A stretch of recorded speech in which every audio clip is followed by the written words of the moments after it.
All right, friends. So you should have already posted your draft in PeerGrade.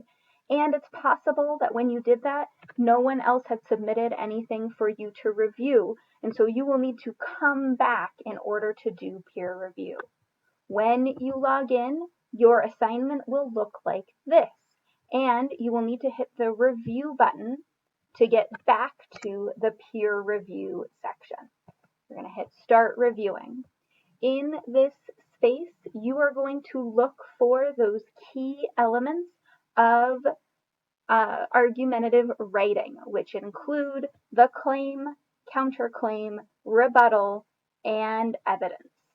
As you read through, you are going to look for that piece, copy it, and then paste it into these boxes. As you go through the writing, what you're checking for is your own understanding of claim, counterclaim, rebuttal, and evidence, and also checking to make sure that this person completed those elements of the assignment. Okay. Your feedback will look a little bit different than this, but as you go through, make sure that you write at least one complete sentence for each of these.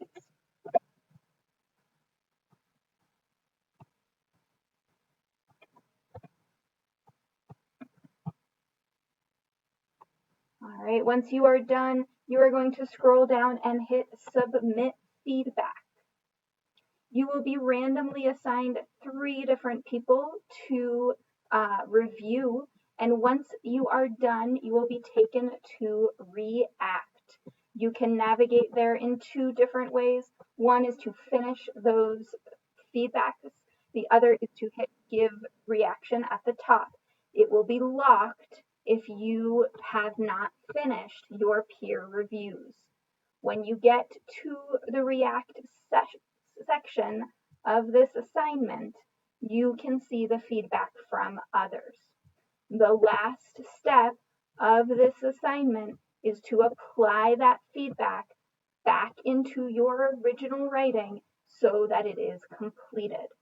This revised assignment is what Bodhi and I will be grading on Friday as a formative grade. If you have any questions, come sign into class and get some feedback. I will see you next week, friends.